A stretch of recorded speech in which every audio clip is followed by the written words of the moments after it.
Join us this evening. Please be seated.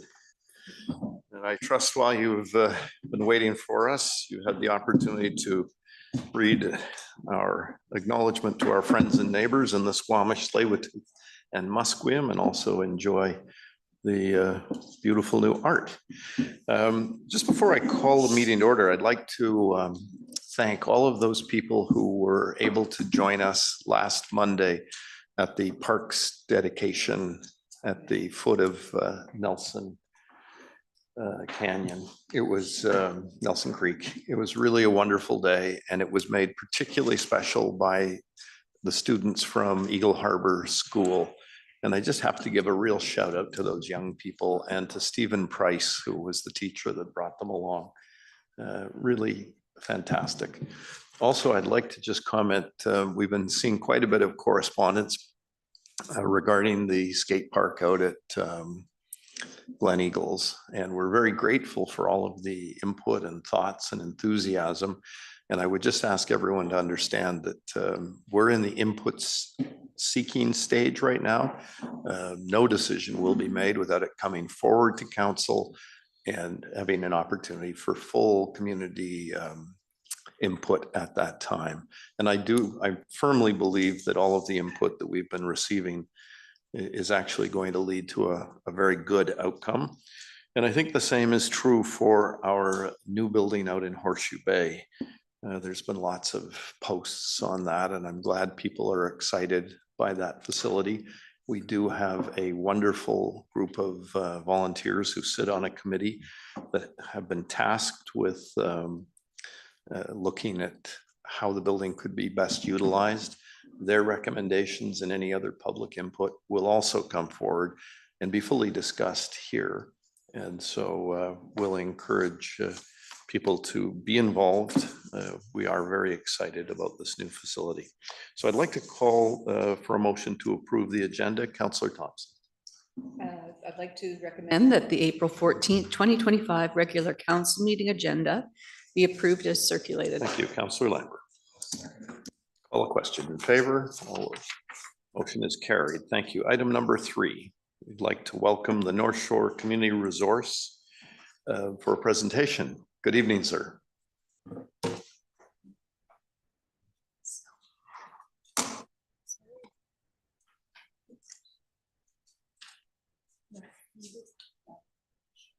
Oh, and I should just mention that I believe Councillor Lambert is currently out of town, but will be joining us. Sorry, not Councillor Lambert was away. He's back. It's Councillor Snyder who's away. Councillor Lambert was away to greet his new granddaughter, and we passed on our congratulations to his son. It's Councillor Snyder that is away this week. Okay.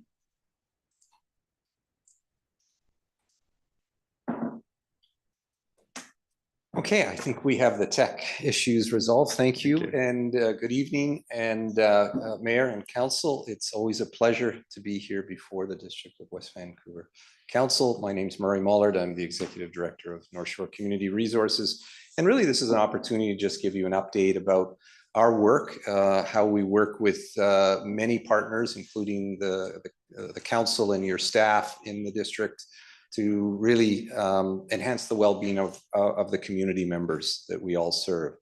So who are we? Just a quick note about our vision. It's a thriving North Shore community. And we've been operating almost 50 years. So next year will be our 50th anniversary. So a big year for us to celebrate with the rest of the community. What's our mandate? Well, we design and deliver programs and services that seek to enhance well-being. That's really the foundation. Well-being for the community, well-being for individuals within the community, organizations in the community. We do that through programs and services that work to enhance social connections, because we know when there are relationships of reciprocity, that makes and increases everybody's well-being. We know that when we can help people increase their knowledge and information that allows them to pursue the lives they want to lead and empower them, that increases their well-being. And then we also know, as you know, where members of the community really give of their time beyond their personal and professional lives, but to the community. That enhances the community well-being. So that's really what our mandate and mission is about.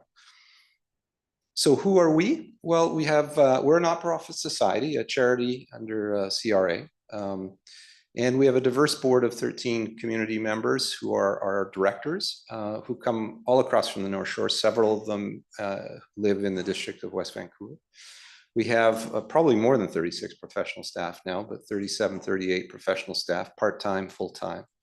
And almost 200 volunteers providing up to 7,000 hours of time. So it's a considerable contribution to help us deliver all of those programs and services.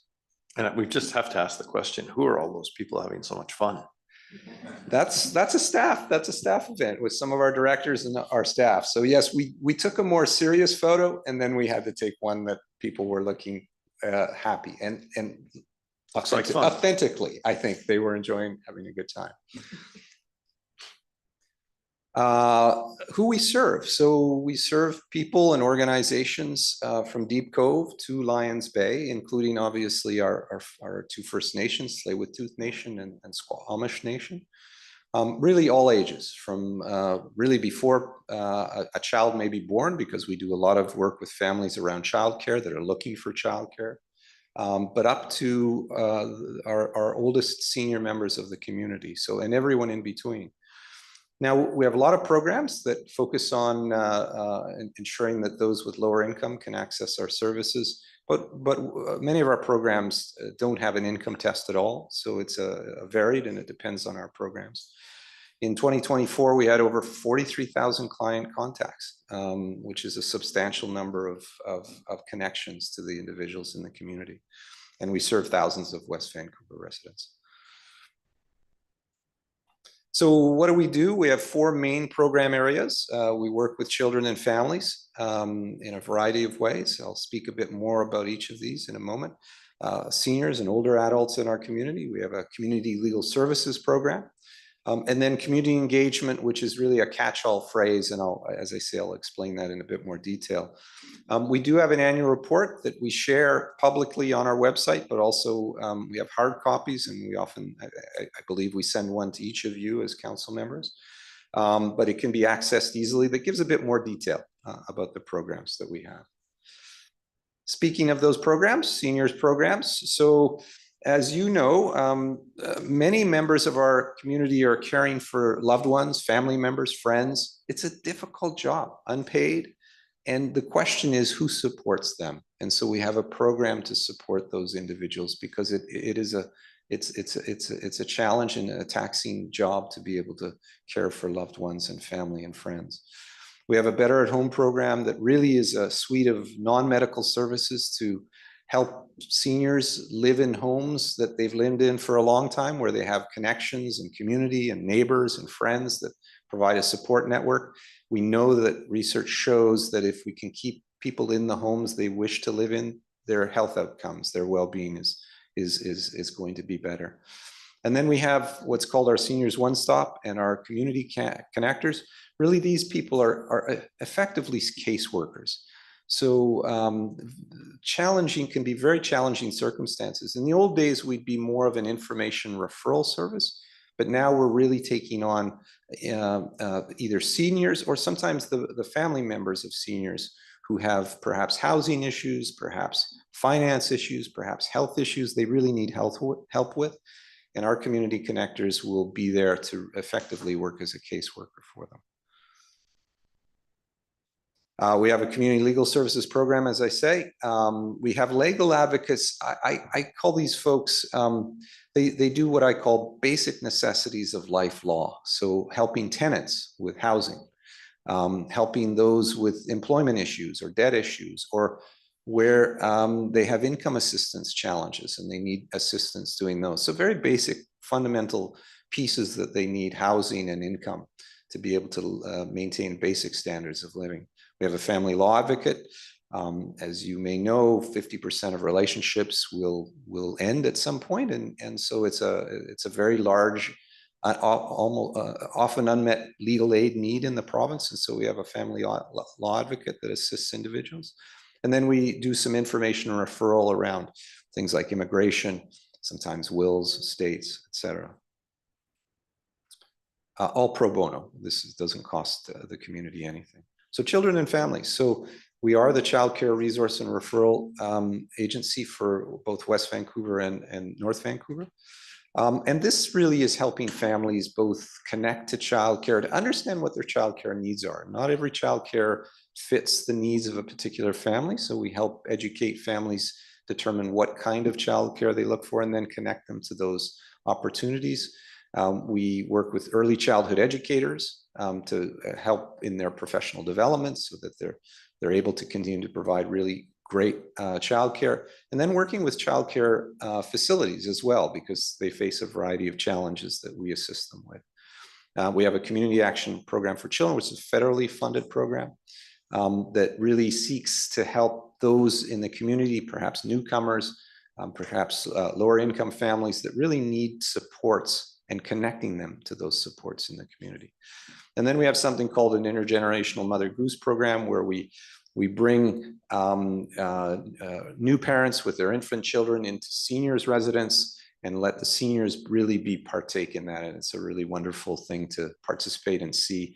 Often some seniors in residences don't have family close by that allows them to make some connections with younger parents, but also the infant children. So it's quite heartwarming. You'll see a photo here of one of our programs with dads and their infant children. So community engagement. So we have a volunteer tax program. It's tax time, as everybody knows. This is a program that assists lower income folks to make sure their tax is done. I'll speak a bit more about that in a moment. We run what's called Information North Shore and Volunteer North Shore. So Information North Shore is really a navigation service helping people to connect with the services they need. Volunteer North Shore has two pieces. One, I told you about how many volunteers we have, but we're also in a sense, a cheerleader for volunteerism across the North Shore. And if you go to our website, you're looking for a volunteer opportunity. We have a platform where organizations from across the North Shore can list their volunteer opportunities and people can plug in. So that's an important thing that we do. We run our Community Housing Action Committee. You'll be familiar with that because either Don Peters or now Jacob Isaac will come before you and speak around housing issues from time to time. Really advocating for below market rental is really the focus that we have. And then we run a Democracy Cafe program. So some of you will be aware of our North Shore Young Civic Forum. We've done that several times with council and with staff, and you've been very generous with your time with council and staff. And I think we were here probably a little bit about this time last year, I think, in council. So we really appreciate that. We're running a project right now with Capilano University with some of their political science students who are going into grade 12 classes where they're trying to connect with grade 12 students to encourage them and help them figure out how to peer support grade 12 students, some of whom are turning 18 and are going to be eligible to vote for the first time. It's very exciting. We know that when people take the opportunity to vote when they're first eligible, they're more likely to be lifelong voters. If they delay, they're more likely to be non-voters or sporadic voters. So this is a really fun project. We call it the First Vote Project, and it's a great collaboration with CapU. Financial snapshot. This gives you some numbers around our finances, a lot of different levels of government funding, including some municipal funding, including the District of West Van, which we're appreciative of. Community grants, community gaming, foundations, Law Foundation. So a variety of revenue streams and a variety of obviously expenses, the biggest one being our salary and wages. So what we value, so really we value collaboration. We really want to work with partners in the community, either other not-for-profits, with municipal agencies, with different levels of government, with First Nations, to really make sure that we're not duplicating services, but we're really complementing each other and adding value to the work that we bring to the community.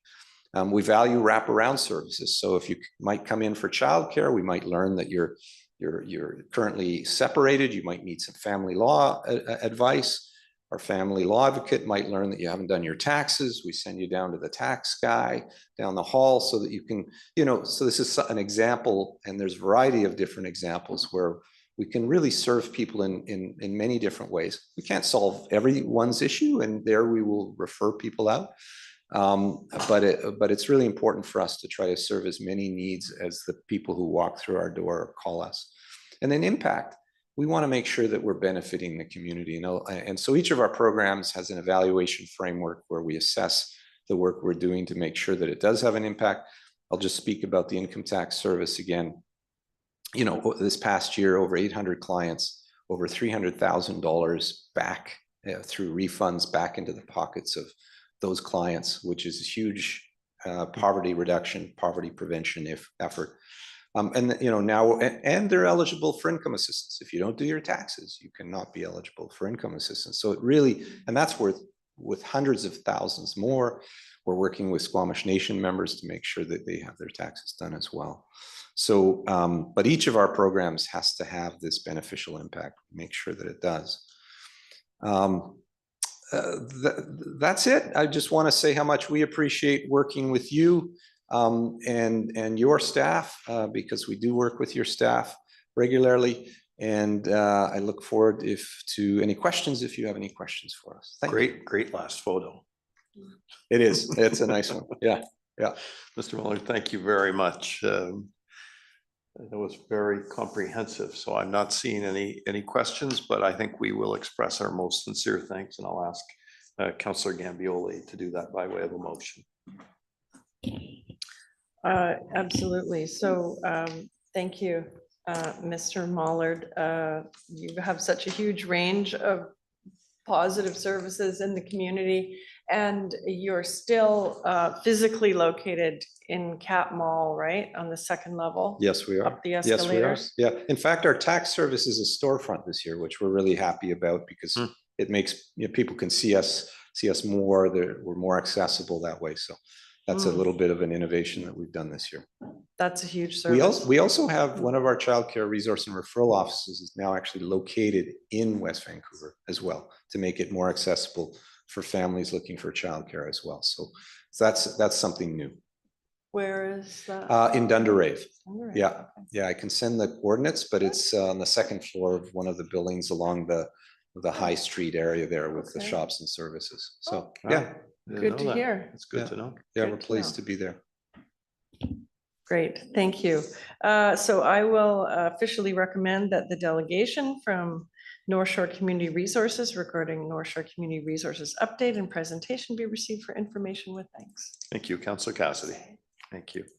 I'll call the question. All in favor? Contrary carried. Again, Mr. Muller, thank you very, very much, and through you to all of your staff, volunteers, and everyone that helps in this vital service. Thank you. You're welcome, and thank you for letting me have some time, some of your time. Thank you. Okay.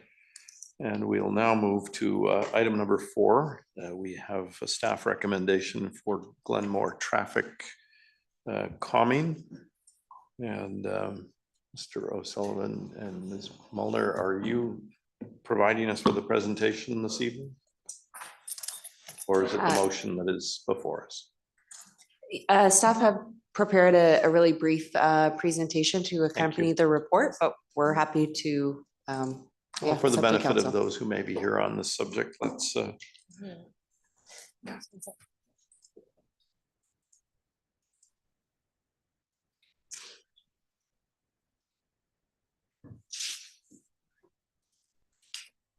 thank you. Mr. O'Sullivan.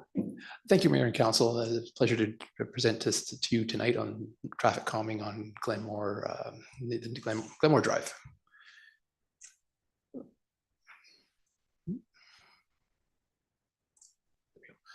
So I'll just quickly start off with just some photos of the site so everyone to refresh what the site looks like and give you some background data that helped us guide us on the recommendations that we made. The Morven Campus School, which is on Morven Drive, has concrete curb, gutter, and sidewalk in front of the school. As you head towards Glenmore Drive, it becomes sort of a gravel pathway. These first two pictures are showing that gravel pathway on the south side of Morven Drive. On Glenmore Drive, one of the issues is the drainage. The water tends to flow to the west side of Glenmore Drive. So any work that we do, we'd have to look at the drainage and how changes may impact drainage. And these are just some examples of the catch basins for the drainage on Glenmore Drive. And on the east side of Glenmore Drive, we have only one catch basin, but there are some other challenges in terms of some landscaping that has been placed on the boulevard that we may have to address if we do any work on the east side of Glenmore Drive. On the one picture is showing decorative lighting that's been on the boulevard, and then it's difficult to see in this photo, but there's an irrigation hose that's on the boulevard. Then looking on the first picture on the left-hand side, it shows that on the west side of Glenmore Drive, we may have to deal with some small retaining walls if we build a sidewalk or a walkway on the west side of Glenmore Drive. On the other hand, on the east side of Glenmore Drive, there's a large hedge that's encroaching into the roadway. So because it's a cedar hedge, we only be able to do a very little trimming, which means that if we put a pathway on the east side in front of this hedge, it may be narrower than the rest of the Glenmore Drive. The other big issue on Glenmore Drive is parking. Parking is primarily on the west side. There's 10 to 12 vehicles, space for 10 to 12 vehicles on the west side, and only a couple of spaces on the east side. The east side has less parking just because of the number of driveways and various landscaping that's on the east side. It's quite something looking at the right-hand picture there and seeing the pedestrian sign sitting down on the ground. That's one advantage of a site visit, it's now fixed. Oh, good. Oops, going the wrong way, sorry. So then we look at the data. You can typically on Glenmore Drive during the day, it's about 50 vehicles an hour. But during school pickup and drop up times, it spikes to about 270 vehicles an hour in the morning and in the afternoon. So you can see the impact that the school is having on the roadway.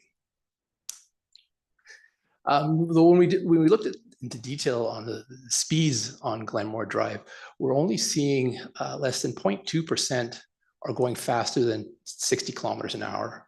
And there are only about 4.2% are going between 50 and 60 kilometers an hour. It's, relatively speaking, it's a very small percentage. And the bulk of drivers are doing between 30 and 50 kilometers an hour. You got about 2/3 of the traffic on Glenmore Drive are traveling between 30 and 50 kilometers an hour. And then there's about a quarter of the 25% of the traffic is traveling 30 kilometers an hour or less. So based on what we saw and what the data was showing us, we developed two options. The first option was to build a gravel pathway along the west side of Glenmore Drive. And this option number two was to construct a gravel pathway on the east side of Glenmore Drive.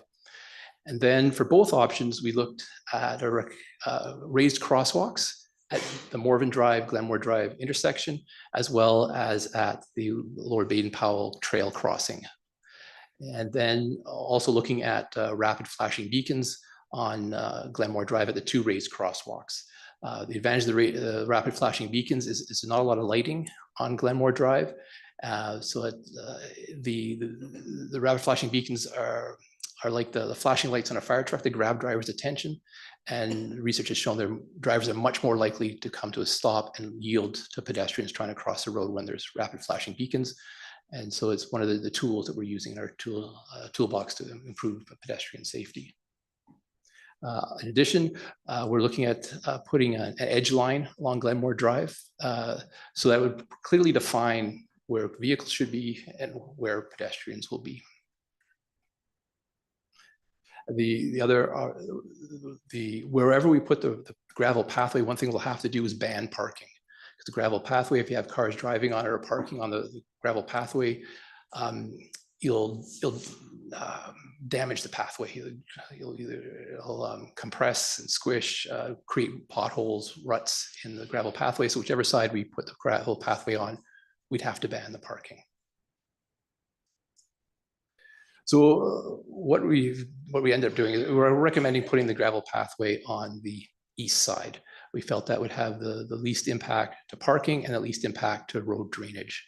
So based on consulting with the one of the district's contractors, we estimate that to put the gravel pathway in, 2 raised crosswalks, paint the edge line, and to put in the rapid flashing beacons, it's about $87,000 for the project. The contractor felt that he could do it probably within a week, about a week's worth of work, sorry. Thank you. Have any questions? Thank you, Mr. Sullivan. Any questions from members of council? And I would just like to recognize that we've had very helpful and thoughtful input from the neighborhood on this. And I don't know if anybody wished to came tonight who might want to speak to this. Ms. Dallas? Yes, we have 2 speakers on the list for item 4. Mark Selman. Thank you. Thank you, Mr. O'Sullivan. I think we'll take community input now. Mr. Selman, thank you for joining us this evening.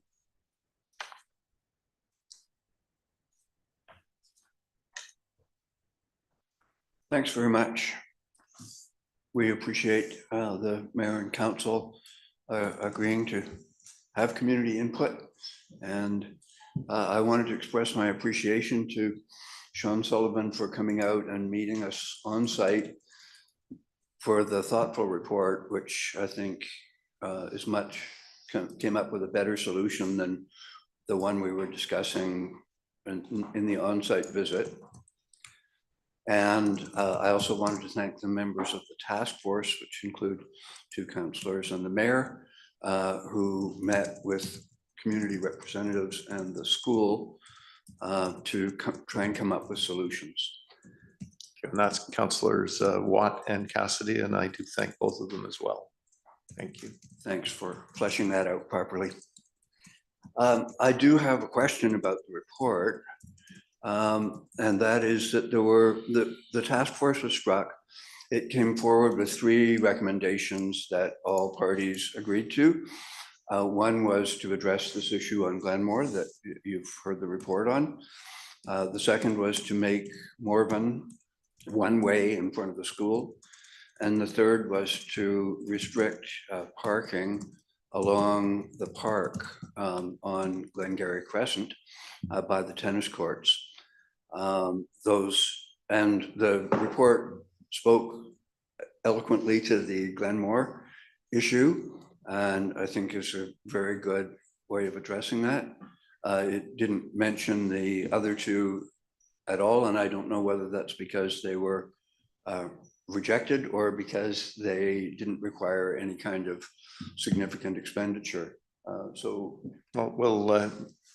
we'll hear from the next person, and then we'll ask Mr. O'Sullivan to come back and answer the question. Okay, that would be great. So that was my main concern about it.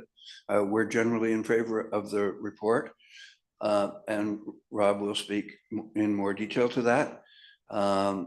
But I just wanted to make sure that the other 2 issues were not dropped, because people in the community have invested a lot of time and effort in that. And some people have been working on these issues for years, and we'd like to try and move ahead as we can. Thanks. Thanks so much. Thank you.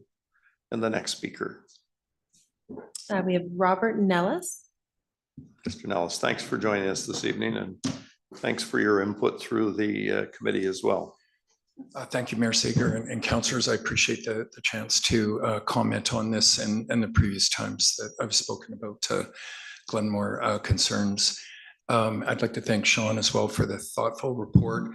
I'm a resident on Glenmore Drive. I am on the west side. and a member of the task force, the 4 Glenmore residents on the task force, along with the mayor and councillors Cassidy and Watt. I can convey that the task force is supportive of the recommended option number 2 on the east side. I think it's a reasonable approach.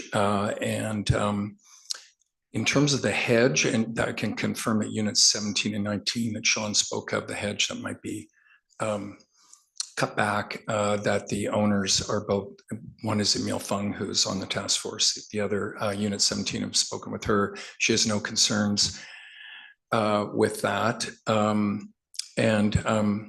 Yeah, the only other, I'd like to support Mark's, like there's the broader discussion about the task force on some of the additional traffic calming measures related to the impact of Collingwood School.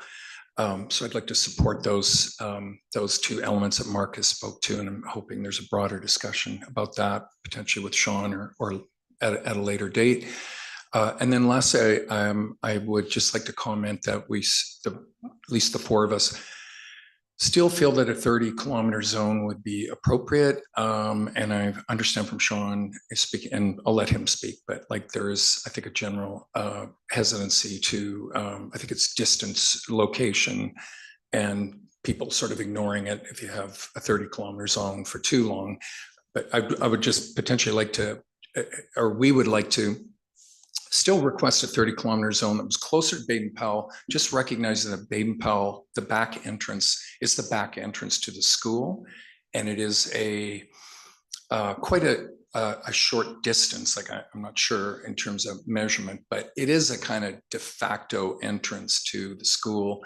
There's a lot of kids that come from North Van across the Cleveland Dam, of which these traffic calming measures will offer support and safety, and cross at Baden-Powell often, and plus some parents drop off there. So I would just like to convey our support for the recommended option 2 on the east side, and request that consideration be given a 30-kilometer zone. I would like to express my thanks again to Mayor Seeger and councillors Cassidy and Watt, and the other councillors that have listened to us over the past year. So thank you. Thanks very much. Mr. O'Sullivan, did you want to add any other comments? I know just in discussing this with you, the thought was, let's see how these things impact and then look at other steps if necessary, but I'll ask you to add any closing comments. Thank you, Mayor. Okay. I think what we'd like to do is do things in steps to see how effective they are. And I think what we're proposing will have a noticeable impact, especially during the pickup and drop off times. In terms of the 30 kilometers an hour, under the Motor Vehicle Act, we couldn't put a school zone in front on Glenmore Drive. The Motor Vehicle Act says the 30 kilometer zones are reserved for roads passing by the school. So that would be Morven Drive itself. Glenmore is not physically passing by the school because it has the residential separating it from the, so other communities, Nymon specifically, has been recently removing school zones that don't meet the Motor Vehicle Act because they're not enforceable. In terms of a general regulatory 30 kilometers an hour, what the research shows us is that we need consistency. So if you have an area that drivers can see a reason for the lower speed, they'll tend to follow the lower speed. If we don't have consistency, or areas where it's in Glenmore Drive, where it's relatively flat, relatively straight, relatively low volume, drivers won't see the connection between the speed limit and the driving environment, and they're not going to follow the speed limit. And what happens is then you'll get a mix of drivers, a mix of speeds, and some research has shown if you drive if you drop the speed limit too much below what the driver's expectation is, you actually may increase accidents in that drivers start being aggressive, tailgating, passing when it's not safe to, or when they shouldn't be passing. So there are consequences, or could be consequences by artificially reducing a speed limit on a road. Then it also raises issues for other roads in the district. If we have roads that are windier, steeper, narrower, that are at 50 kilometers an hour, how do we provide the consistency between a straight road, a flat road that's 30, and a windy, twisty road, steep road that's 50? So we need to develop a consistent way of approaching speed limits in the district to maximize compliance and to ensure that the drivers understand and why the 30 kilometers slower speeds are in place. And it's with the changes that we're making, I think with the two speed humps, knowing that most of the drivers are doing under 50 kilometers an hour anyways, I don't think in this road would meet the sort of the criteria or the guidelines for a lower speed limit. Well, if this motion passes, we will find out. And hopefully this is successful and we can continue the dialogue with the neighbors. I'm going to ask Councillor Cassidy if she'd be kind enough to make a motion. Yes, I will. And thank you, Mr. Sullivan, for your presentation. Recommend that the March 31st, 2025 report titled Glenmore Neighbourhood Traffic Calming be received for information. 2, staff be directed to A, construct a 1.8 metre wide gravel pathway on the south side of Morven Drive between the end of the existing concrete sidewalk and Glenmore Drive, approximately 75 metres. B, construct a 1.8 metre wide gravel pathway on the east side of Glenmore Drive between Morven Drive and the Baden-Powell Trail, crossing approximately 215 metres. C, construct a raised crosswalk across Glenmore Drive on the south side of the Glenmore-Morven Drive intersection. D, construct a raised crosswalk where Baden-Powell Trail crosses Glenmore Drive. E, install a rapid flashing beacon where Baden-Powell Trail crosses Glenmore Drive. F, install a rapid flashing beacon on the south side of the Glenmore Drive, Morven Drive intersection. G, paint edge lines on Glenmore Drive to create a 3.3 metre wide travel lanes between Morven Drive and the Baden-Powell Trail crossing. And H, prohibit parking on the east side of Glenmore Drive and Morven. And number 3, the Glenmore neighbourhood traffic calming measures be funded from CACs received from the project on Glenmore Drive. Excuse me, may I ask, what was the name of the project again, please? It had a name. It doesn't really matter, but I just wanted to be number 14 Glenmore Drive. Thank you. Thank you, Councillor Cassidy. Councillor Watt. Yeah, I'll second that, and thank you very much for the presentation. Thank you. Any discussion? Councillor Cassidy. I don't have anything to discuss, but I just wanted to ensure that those individuals on Glenmore Drive who have been very cooperative, very enthusiastic, just very terrific residents of West Vancouver, that Councillor Gambioli and I remain committed to the process. So thank you. Thank you, Councillor Gambioli. Councillor Watt. I do know that Councillor Lambert is here. I do mean Councillor Watt. My apologies. Thank you. Thank you, Councillor Gambioli. Having said that, I too am dedicated to the process. I just wanted to say that, you know, I'm generally in support of anything that will benefit pedestrians. But I also am involved in the School Traffic and Safety Committee, and I know that every one of our 14 or 17, I don't even know how many more schools need these kinds of improvements.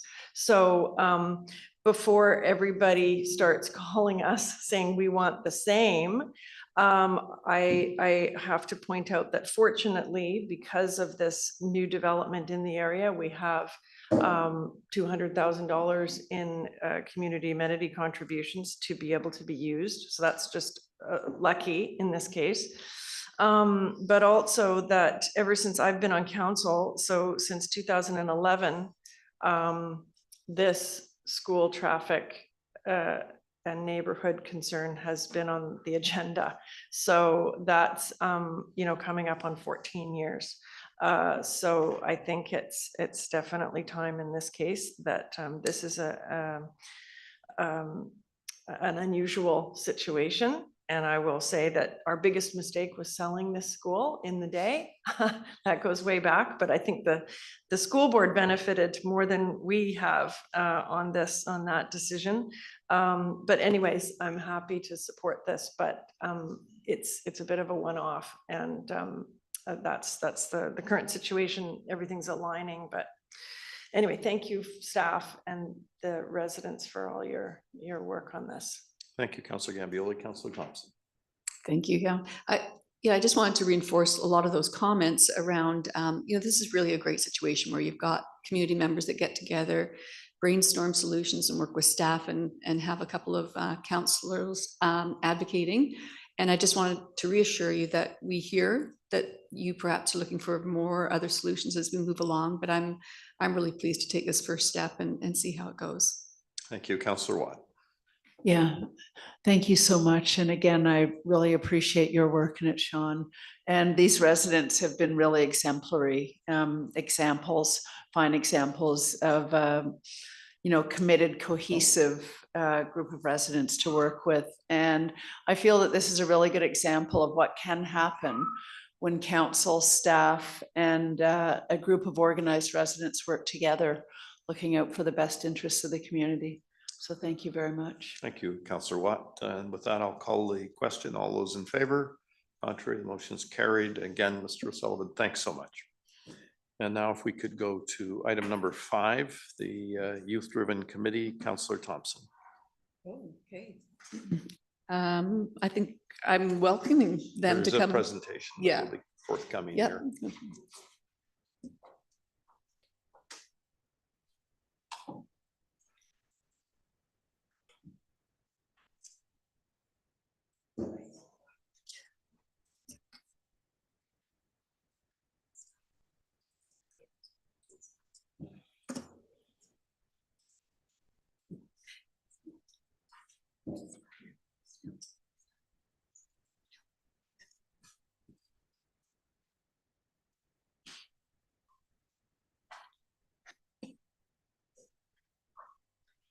Good evening, Mr. Mayor and Council. There are many opportunities for youth to get involved in West Vancouver, and our various youth committees are one way for youth to do just that. I'm very pleased to have here with us tonight Hannah, Valentina, Jackson, and Sarah, who are representatives from each of our 3 active committees. Our youth committees have done some incredible work over this last year, and I'm going to pass it over to them to share what they've done. Excellent. Thanks very much. Thanks for joining us. Who's coming forward?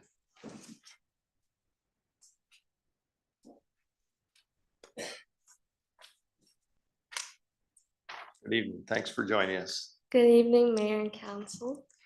My name is Hannah Fang, and I use she, her pronouns. I'm a grade 11 student at Collingwood School, and I'm proud to represent the Intergenerational Youth Committee today.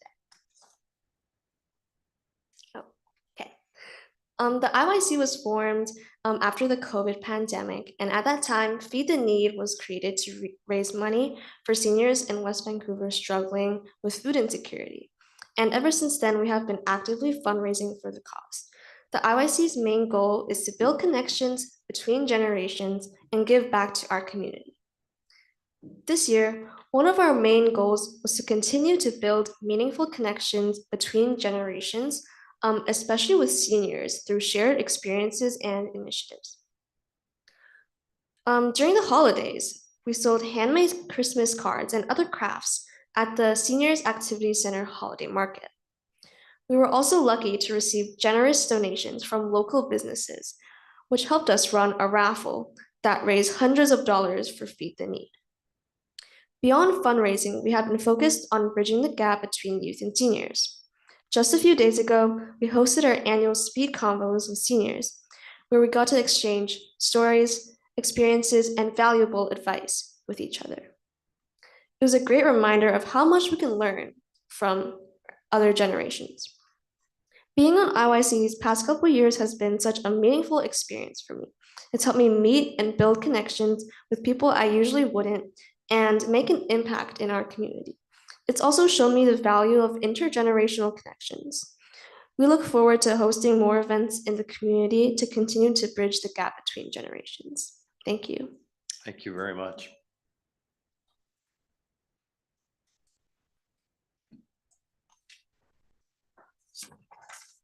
Good evening.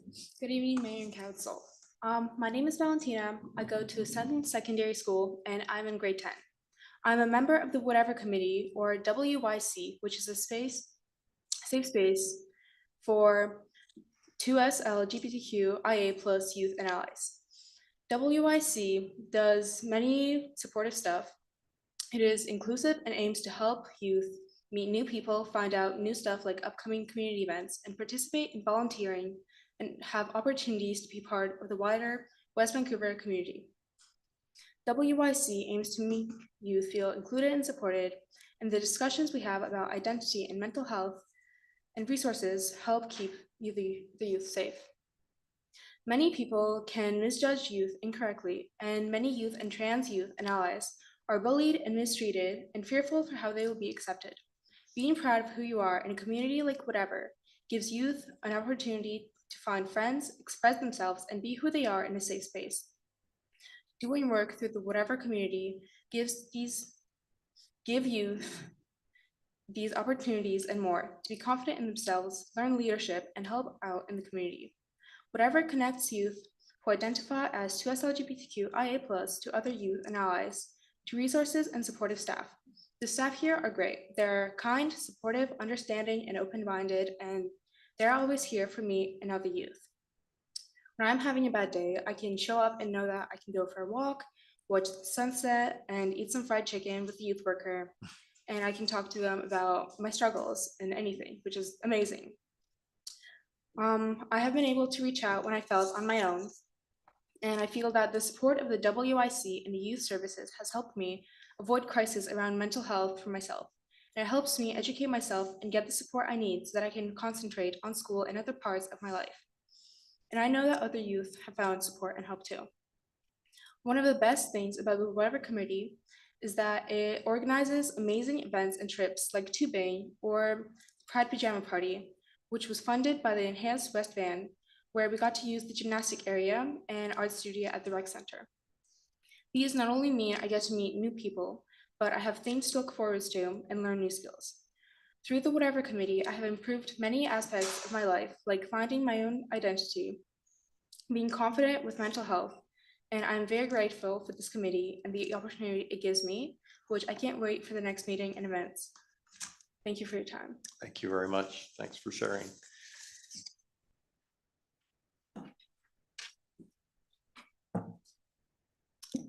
Good evening, sir. Thanks for joining us. Good evening, Mayor and Council. I'm Jackson. I use he, him pronouns, and I am a grade 12 student at Sentinel Secondary. The West Van Youth Advisory Committee, or YAC, is a group of local high school students that aims to provide my demographic with more of a voice in local affairs. We organize youth events, provide feedback on developmental proposals, and try to give the municipality a sense of the general youth opinion. This year, our largest event so far was our Youth Wellness Conference, a weekend event put on in conjunction with the Rotary Club of West Vancouver Sunrise, with games and mental health oriented guest speakers that drew in over 35 local youth. This was a day filled with opportunities to share thoughts around what may impact a youth's wellness and mental health, as well as to learn about different ways to support each other and improve wellness through mindfulness, active fit breaks, building strong connections with each other, and learning about what resources and supports are available in the community. More recently, we've also consulted on projects like the proposed pickleball courts and pump track in Glen Eagles, and are currently gathering data on the general West Van youth experience that will be presented during our annual Youth Council event during Youth Week. Though this is my first year with YAC, I've really enjoyed the feeling of contribution and the idea that I have a say in my community, as well as the opportunity to work with and hear the opinions of students beyond my own school. Thank you. Thanks very much.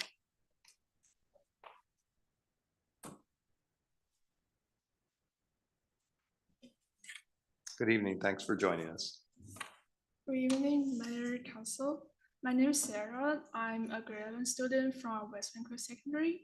I'm part of YC and will be sharing about different Youth Week events that the district will be celebrating.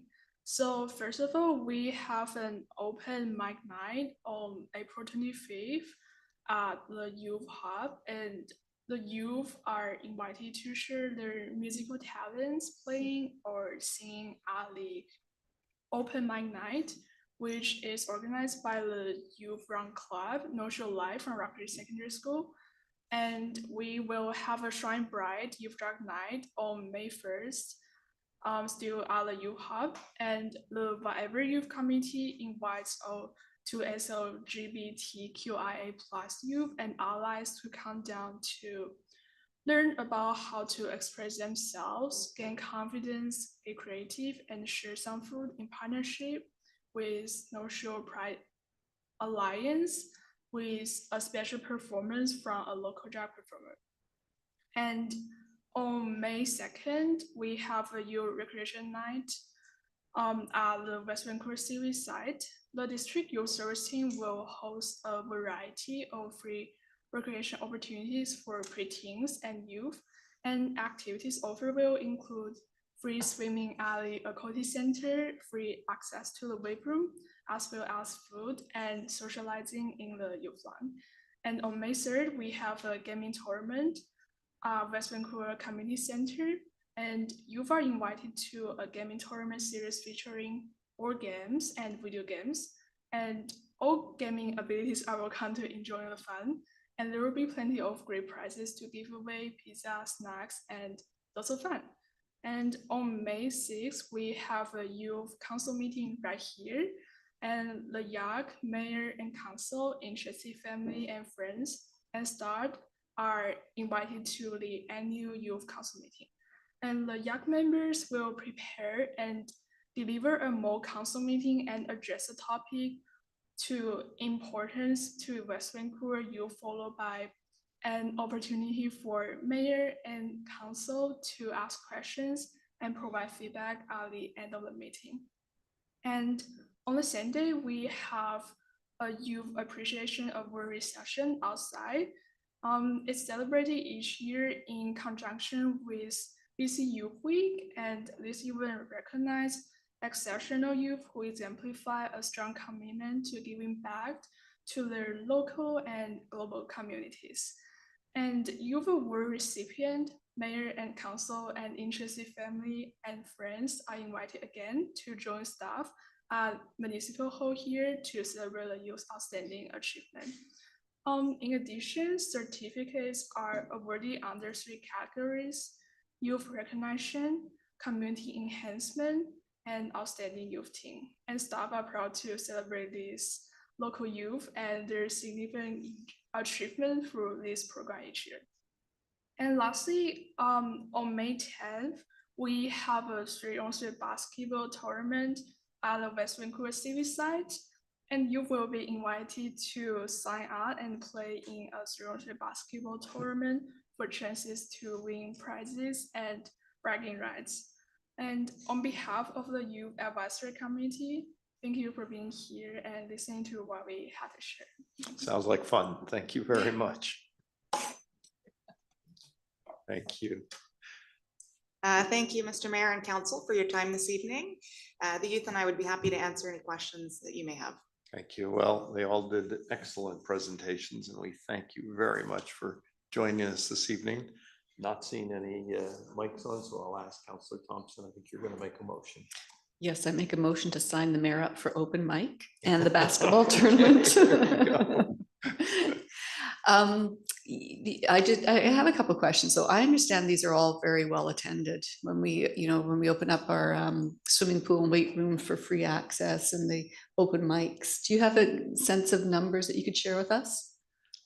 No, I don't have any today, but we're happy to share back report with you if you'd like to hear about how attendance goes at these events coming up. Yeah, I'd love to. I mean, I get a chance to drop into the Youth Advisory Committee meeting and hear things. I'm always really impressed with the participation. It's actually been really nice to see the succession on the committee. You know, clearly you have a group of leaders who step up, and then we bring in new people each year, and you just see them grow. So it's a great committee full of good discussions, some really impressive responsibilities. So I really enjoy seeing what you're doing. And of course, May 6th, Youth Council, I think we all really enjoy. So with that, I will put the motion on the table, and that is that the March 31st report titled Annual Report from Youth-Driven Committees and Updates on BC Youth Week from the Aquatics and Youth Services Manager be received for information. Thank you. And that's March 31st, 2025. Thank you, sir. Thank you. Councillor Watt. I'll second that, and thank you so very much for your presentations. Fantastic. Thank you. And with that, I will call the question. All in favor? Contrary, carried. Thanks again for joining us this evening. It's riveting, isn't it? Come again. Okay, we'll move to item number 6. Bylaws. Councillor Gambioli, please.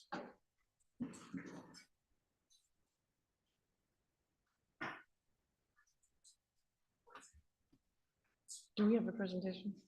No. No, through your worship, staff did provide a presentation on March the 10th. So just to briefly recall that this is a zoning bylaw that's entirely consistent with council's OCP. And should it pass, then it would represent the next step of implementation to be followed by subsequent steps such as issuing a request for proposal and potentially ultimately a development permit. So staff are available for questions. Thank you, Mr. Hawkins. Right, should I put the motion on the Yes, floor please, or ask Councillor. my questions first? I always think it's nice to You speak like- to a motion, so if Right, you don't mind. okay. So I'll recommend that proposed zoning bylaw number 4662, 2010 amendment bylaw number 5380, 2025 be read a first time. Thank you, Councillor Lambert. Thank you. And discussion, Councillor Gambio. So yeah, speaking of those next steps and timelines, could we be a little bit more specific about assuming this passes tonight, what we'll be working on and what the timelines look like?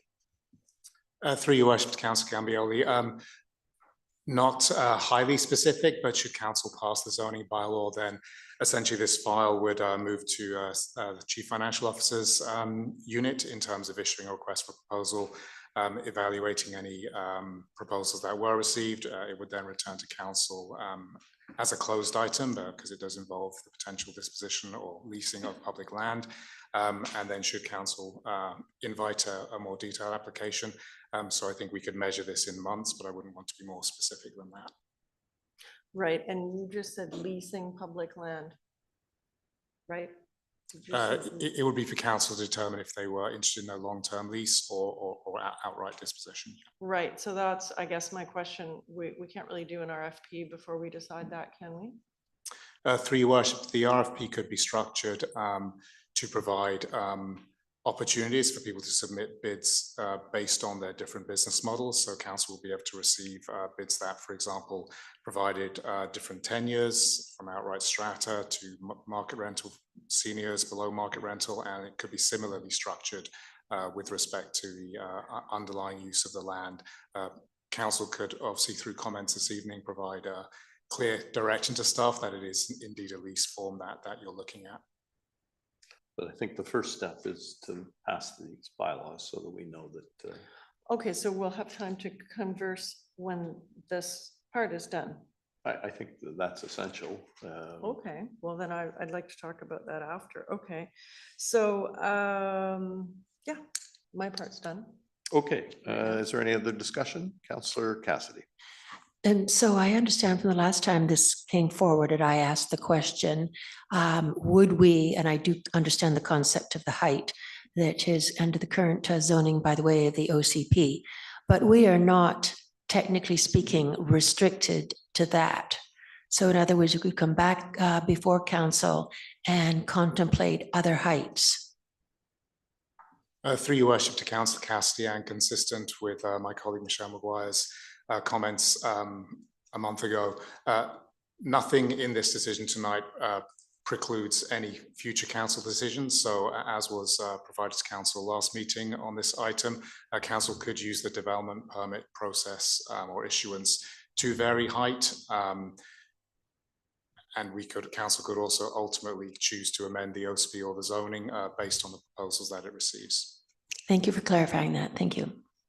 Thanks very much. Any further discussion? I'll call a question. All in favor? Contrary, the motion is carried. Councillor Gambioli. And I'll recommend that Zoning bylaw number 4662, 2010, amendment bylaw number 5380, 2025 be read a second Thank you, time. Councillor Lambert. Discussion, question, all in favor? Contrary, motion's carried. And a third time. Councillor Lambert. Discussion, question, all in favor? And adoption. And I'll recommend that this zoning bylaw be adopted. Thank you, Councillor Seconded. Lambert. Question, all in favor? Contrary, carried. And so, Mr. Hawkins, we should have a meeting, a discussion then on directions that might help.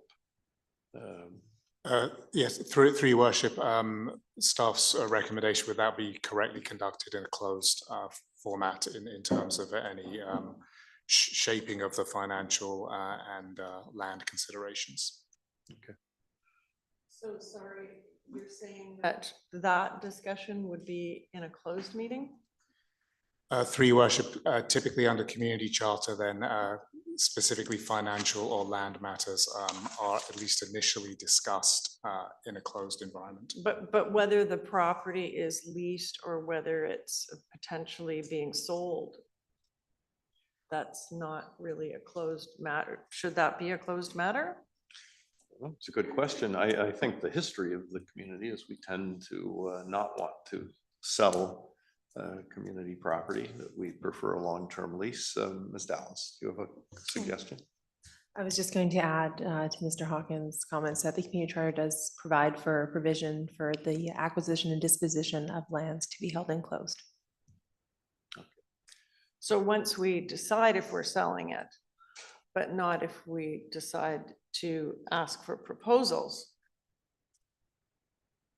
right? Like there's a difference if we're saying that the proposals should only be for property that is leased from us, that's one thing. If we decide that we want proposals of any type, leased or selling the property. I mean, I'm just thinking for the purposes of efficiency, wouldn't it be easier to decide that first? Through your worship, it's entirely council's pleasure. But to be clear, we're not here tonight making a decision about any disposition to any particular value or any form of disposition, whether that be a long-term lease. Tonight is uniquely about the zoning bylaw, so council certainly will have multiple opportunities to shape this process going forward. The first step is to gather more information, see what the response from industry and the market would be. Thank you, Mr. Hawkins. I don't know.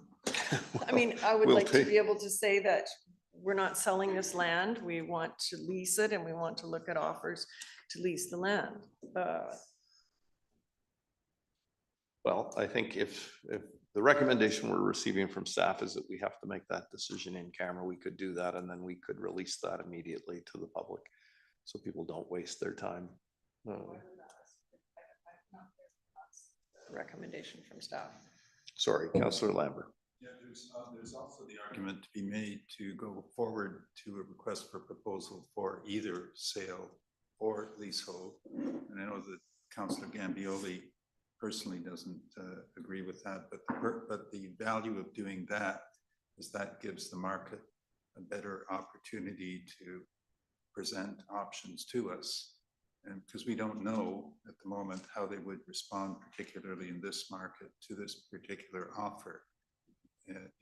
It could be that we have very little interest or take up in a leasehold, and the sale might be a preferred option just in terms of what we get as a response, and the economic value of the proposals will also be affected by that.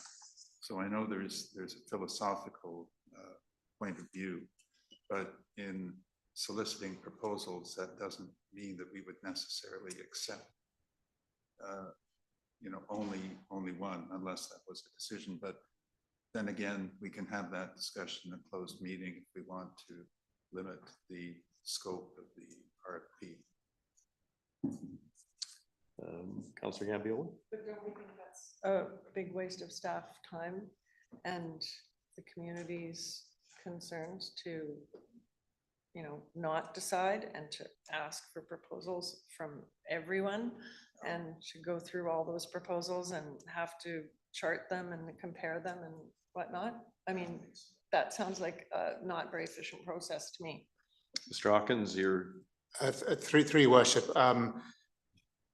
No, to seek to clarify and reiterate, the next step, should the zoning bylaw amendment pass, sorry, good point, pardon me, would be to issue an RFP. So there's very little difference in the crafting of an RFP that indicates the district would consider proposals based on different tenures, different forms of housing, lease, 99-year lease, or outright disposition.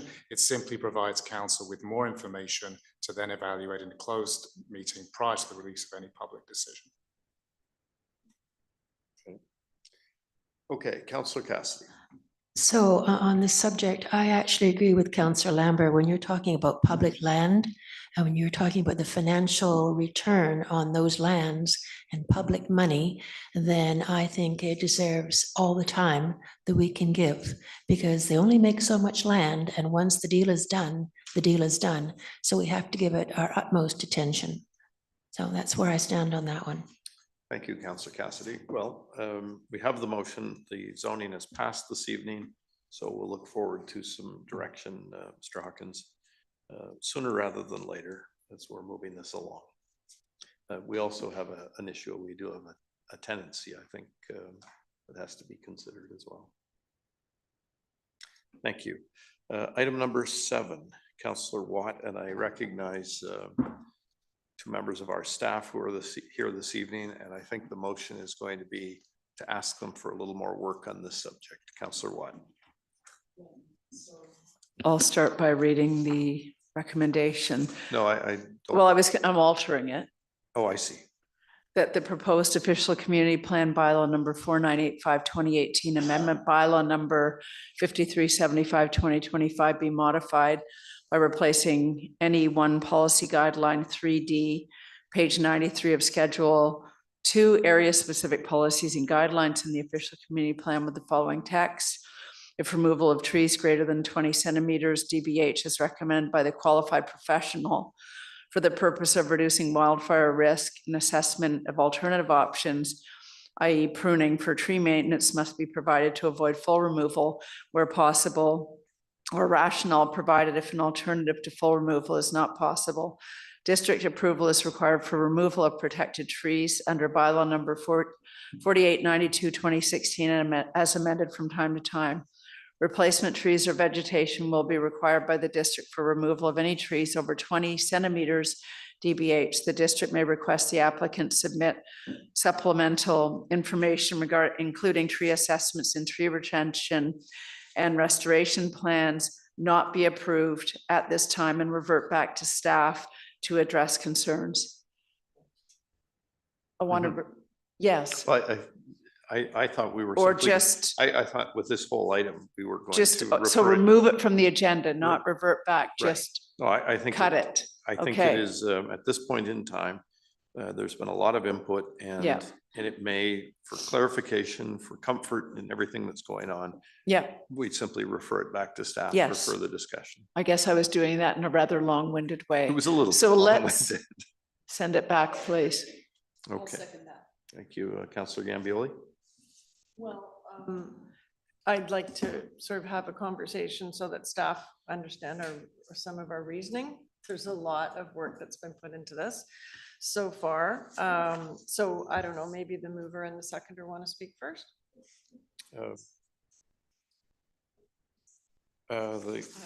Councillor Thompson. Yeah, so I have concerns about the broad strokes that we tend to be taking with respects to the urban forest management plan and this particular policy that's being proposed. And I've been struggling immensely with the sliding the 20 centimeter back into this. And I just feel that we should be looking at site specific, I can't find the word. We should be looking more, not a broad stroke across the entire municipality. And when it comes to materials as well, I spent a lot of time on the weekend researching different types of materials. And I just feel that we are maybe getting ahead of ourselves or trying to rush out of the gate by proposing using non-wood products, across the municipality. There are other environmental considerations, and I just feel that this is not Los Angeles. This is not Kelowna or Maui, and I just feel that it needs more work. I know Councillor Snyder, who wasn't able to be with us tonight, had a similar concern, particularly regarding the requirement of using synthetic or man-made materials as opposed to natural timbers in not all of the community, but in certain areas where the risk is lower. And so I think to our staff, we are just looking for further discussion as a result of this public process. Councillor Gambioli? Councillor That's it. Thompson doesn't want to. No. Okay, so yeah, so several things. I mean, for me, I realize that, staff, are trying to do the right thing. I understand that, and trying to protect the community. But I think that for me, the issue of the fire risk versus the tree canopy benefits and community character are not balanced in this proposal. So I don't really see the concrete evidence that the bulk of West Vancouver is a high risk for wildfires. I don't really see the science and the evidence behind that. And so I don't think it's as dire as some people, or some of the consultants think it is. I think we need a more tailored approach to the conditions here in West Vancouver.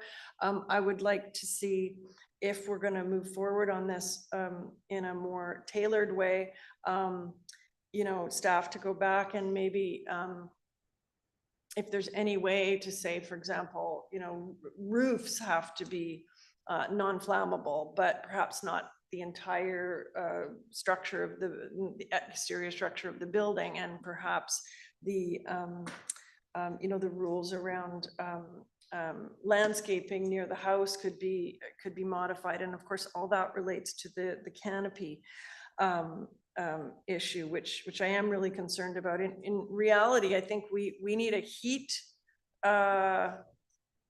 mitigation plan, and we need a flood mitigation plan, if anything. And both those plans require more trees and more canopy. So there's just a bit of a disconnect for me here. And we definitely need a bit more work on the education plan for people in all three of those areas: wildfire, flooding, and heat mitigation. So anyway, having said all that, I agree that I don't support this part here, but I am supportive of the 20 centimeter recommendation becoming, or asking staff to put that in for a later look at the tree bylaw. So I'd like to make that motion after. Okay, thank you, Councillor Gambioli. Councillor Cassidy. Well, I won't reiterate what my fellow councillors have said because I completely agree with them. So no point saying it twice.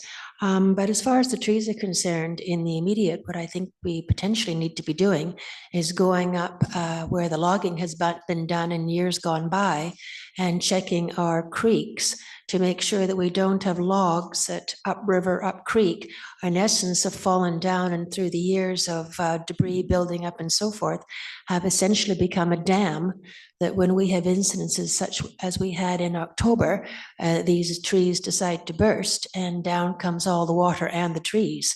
So the dead trees, the fallen trees.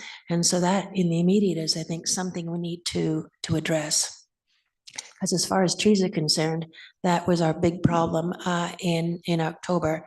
So I agree with everything my fellow councillors have stated thus far. Thank you. Thank you, Councillor Cassidy. Councillor Watt. Yeah, also what I would like to see is more information on some of the materials that are being proposed. I see certainly composites and other materials, but I didn't see any reference to vinyl clad siding.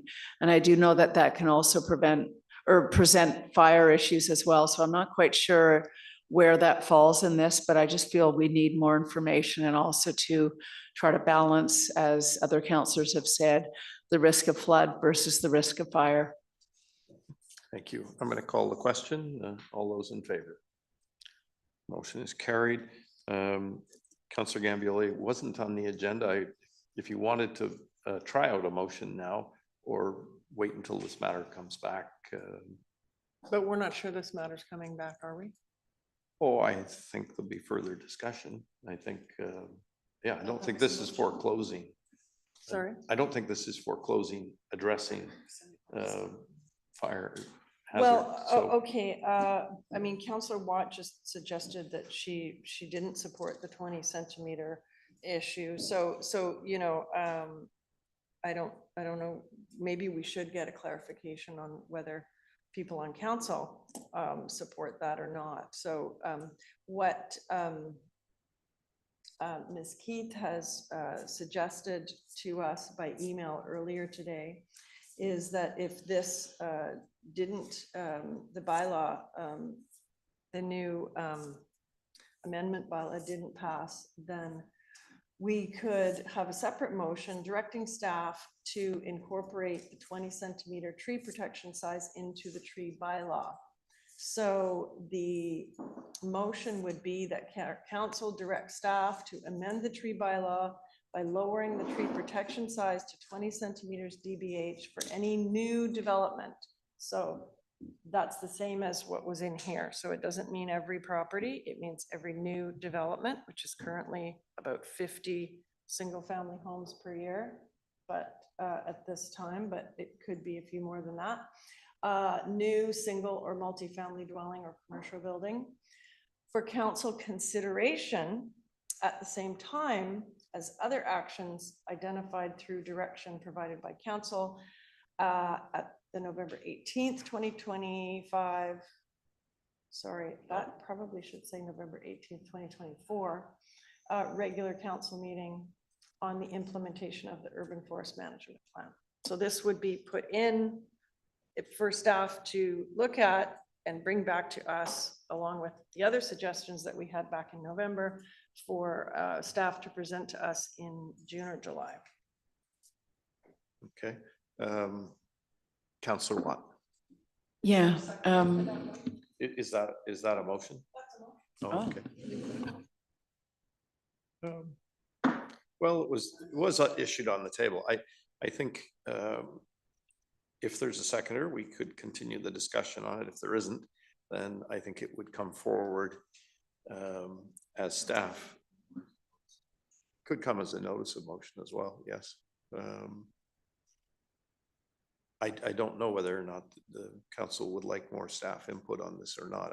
I thought that's why we were sending it back, but Councillor Cassidy, what's your advice? Well, I think we should send it back. I support reducing the circumference that is available for cutting, because all around the district, sometimes I feel like getting my tape measure out and going and taping what has been cut down, because I do notice a lot more cutting, but I'm just not comfortable putting together something right now. The feeling is we're kind of winging it.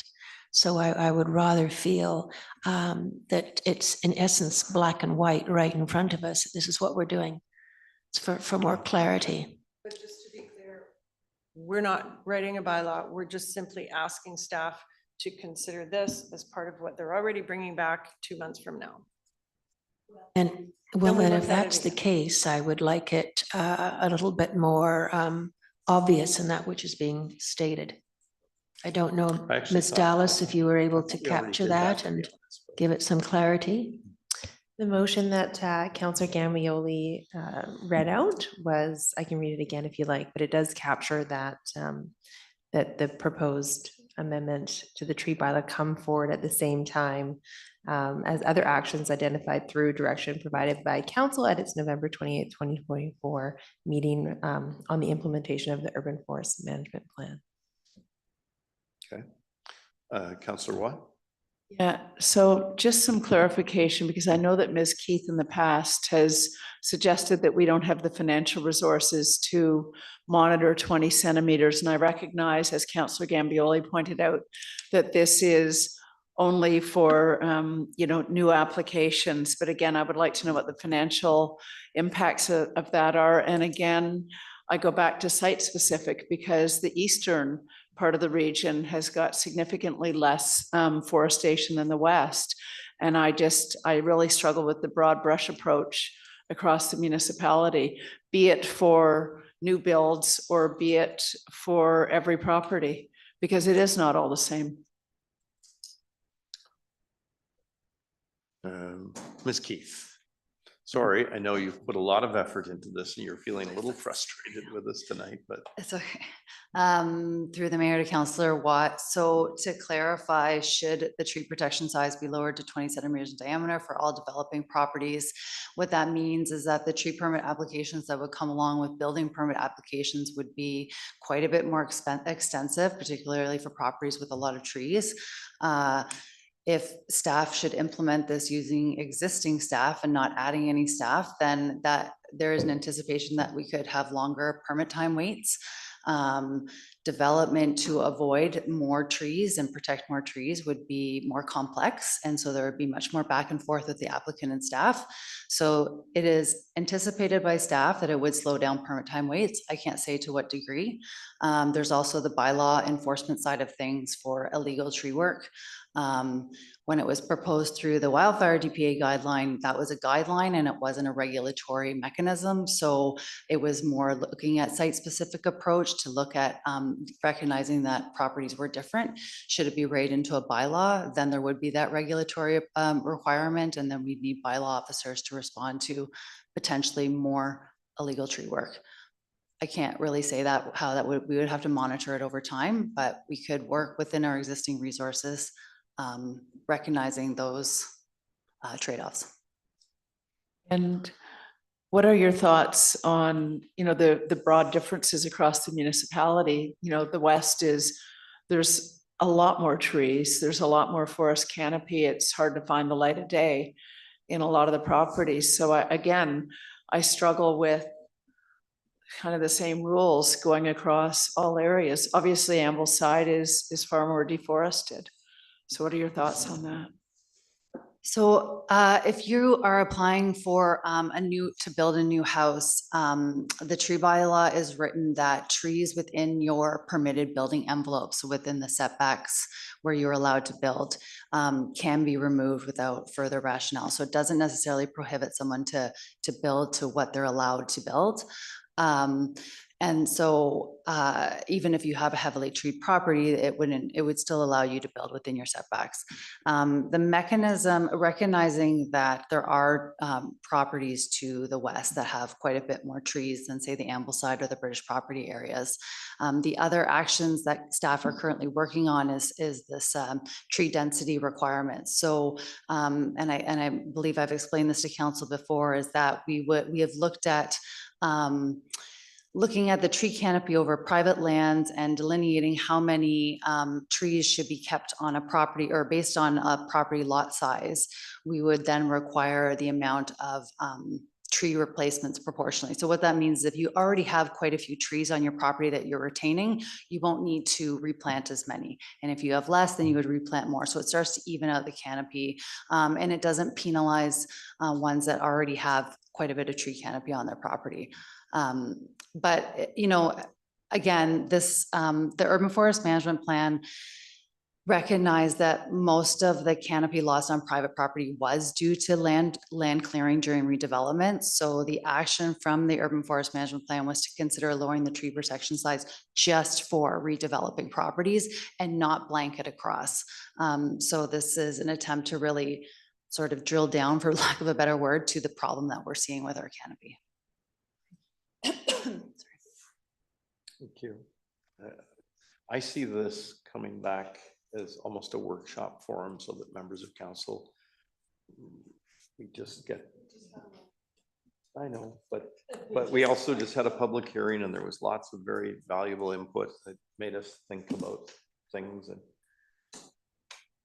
anyway, but you've got a motion and I'd have to see if there's a seconder. Yeah, there was a seconder. Councillor Cassidy, did you second the motion? I did, but then I added to my comment that I wish to see it a little bit more succinct and also a little clearer in how it was actually reiterated to us for everybody's vote, either for or again. Councillor Gambioli, I'm sympathetic to your request, but I do think that we'll refer this back to staff. We'll have further discussion and try and see if we can get something that will have a strong consensus behind it. But you've made a motion. I don't know whether it was seconded or not. And I wanted to have it read back, so I fully comprehended what it actually was being stated. I do agree with the smaller tree size. I do, the circumference, yes. So could you read it Yeah, back, please? absolutely. The council directs staff to amend the tree bylaw by lowering the tree protection size to 20 centimeters DBH for any new development, new single or multifamily dwelling, commercial building for council consideration at the same time as other actions identified through direction provided by council at its November 18th, 2024 regular council meeting on the implementation of the urban forest management plan. I will second that. Okay. No further discussion, then I'll call the question. All in favor? Contrary? The motion, even if I vote in favor, it's defeated because it's tied. So it's defeated. Okay, let's move on to item number 8. Councillor Thompson. We're gonna just go ahead with the adoption? Yes, please. Okay, propose that the 5-year financial plan bylaw 5381-2025 be adopted. Thank you. Seconded, Councillor Gambioli. Yeah. Discussion, Councillor Watt. I'm just, I've heard some concerns about confusion out in the public as to the North Shore wastewater treatment. Yes, I see Ms. Gordon getting up. You know exactly where I'm going with this. So there is confusion as to how that's going to be presented on our tax bills and whether the public is fully aware as to how we intend to attach that to our tax bill, the levy, versus it going on our sewage bills. Thank you. Thanks, Ms. Gordon, for sticking around. Your worship, through you to Councillor Watt. So the 5-year financial plan bylaw that you're considering, I think there's a bylaw later on the agenda, which is the tax rate bylaw. And I'm not sure which bylaw you're asking the question about.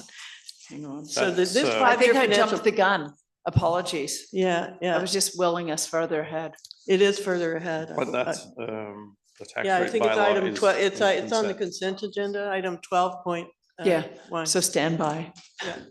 Okay, well, if you want that discussion, we'll have to pull that from consent then. But, okay, is there any further discussion? Can't we just have an explanation? No. If your worship allows, I can certainly speak to it now. You know, I that'd just be want to make easier it. then. That Why way- not? Then Yeah. we don't have to pull it later. I just wanted to be clear that we would be talking about the other bylaw. Yeah. So the tax rate bylaw does include the levy. The way that the levy was going to be treated, or the way that the North Shore wastewater treatment plant amount that we must send to the GVS and DD was going to be treated was fully explained when the utility rates were decided by council in the fall. The reason that it has been added on to the Metro levy now is to make it deferrable. And we have over 3,000 taxpayers in West Vancouver that do defer their taxes. So they will be allowed to do that because we have added it on to the levy, the regional district levy.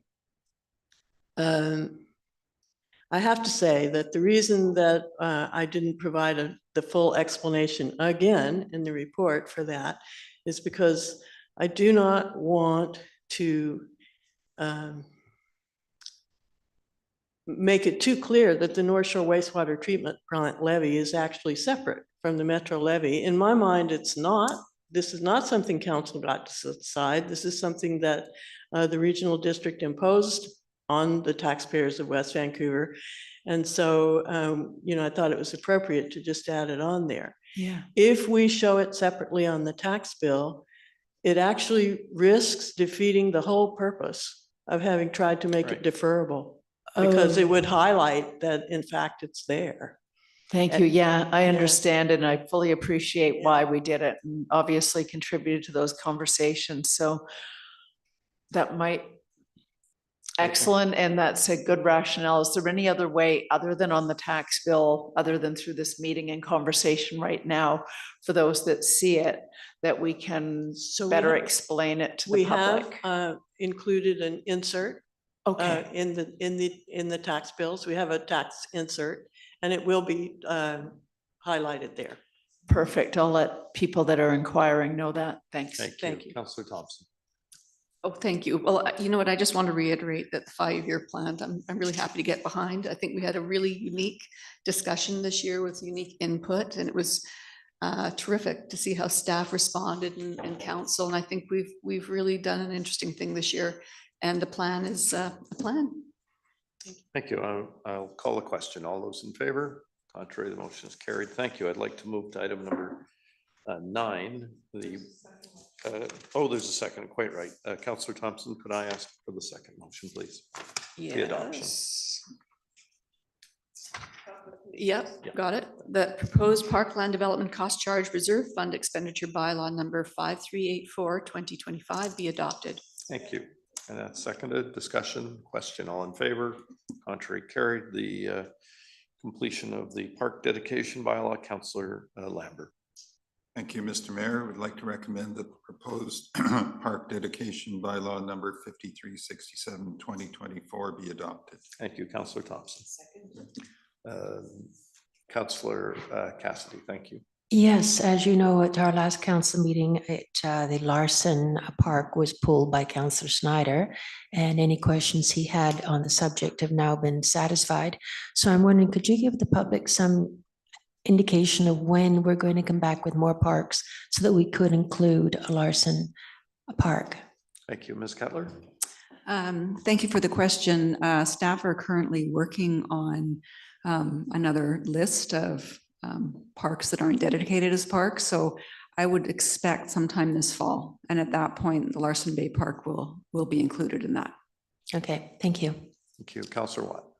Yeah, and due to an urgent matter, I had to leave the meeting the last council meeting before that. And I did roll back through the video on the weekend, and yeah, I was pretty disappointed to see Larson removed. So I'm glad to see that it will come back in the fall. Look forward to that. Thank you. Thank you. And I will just say that we, Ms. Lawler and myself, along with Councillor Thompson and Councillor Snyder, had a good tour of Larson Bay Park and were able to answer questions. And I think it was a positive outing, and therefore it'll come back. So thank you. Very good. I appreciate that effort. I will call a question. All in favor? Contrary, the motion is carried. Could we now have item number 10, Councillor Cassidy, please? Recommend that proposed fees and charges bylaw number 5334 2024, amendment bylaw number 5378 2025 be adopted. Thank you, Councillor Watt. Any discussion? I'll call a question. All in favor? Your mic is on. Or did you have a no? Call a question. All in favor? Contrary, the motion is carried. Thank you. There's no new business. We now have the consent agenda items. Councillor Gambioli. Yes, I will recommend that the consent agenda items 12.1 through 12.9 be approved. Thank you, Councillor Cassidy, please. Thank you. There's no discussion on consent. I'll call a question. All in favor? Contrary, carried. Thanks very much. Any reports from any members of council? Sorry, Councillor Gambioli. I'll just give a very short report on a non-official committee, just to keep you updated a little bit. I'm part of the citizens group on the Navijack House that's been ongoing for about 5 years now. A group of very dedicated and enthusiastic volunteers. And we've been meeting and most recently have discussed with Ms. Kettler some of the details around the house coming to being reborn, shall we say, and issues of public art, of commemorative plaques, of historical information, of landscaping with perhaps indigenous plants and whatnot, and then a ceremony for the descendants of the Navijack family. So anyway, all that is being, we're now supporting what staff is able to do, and we're transferring some of the those items over to staff. But anyway, coming along, and as people can see, the house is coming along, and those plans are coming along. So just wanted to say that there's some dedicated volunteers, and I'd like to thank them for all the work they've done over the years. It's going to be great. Thank you, Councillor Gambioli.